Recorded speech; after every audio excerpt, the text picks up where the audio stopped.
the United States and the President of Romania.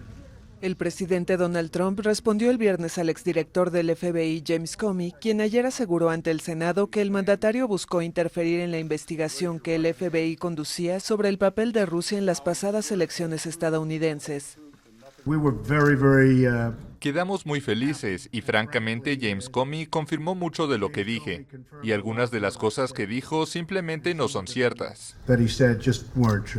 Trump aseguró estar 100% dispuesto a responder bajo juramento sobre la investigación y aseguró que no hubo colusión entre su equipo de campaña y el gobierno de Rusia. El presidente también aprovechó una conferencia de prensa con su homólogo rumano Klaus Iohannis para calificar a Qatar como un financiador del terrorismo.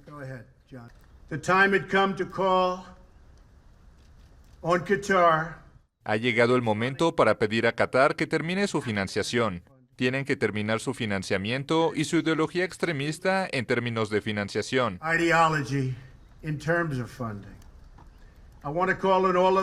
Quiero llamar a todas las naciones a que detengan inmediatamente su apoyo al terrorismo.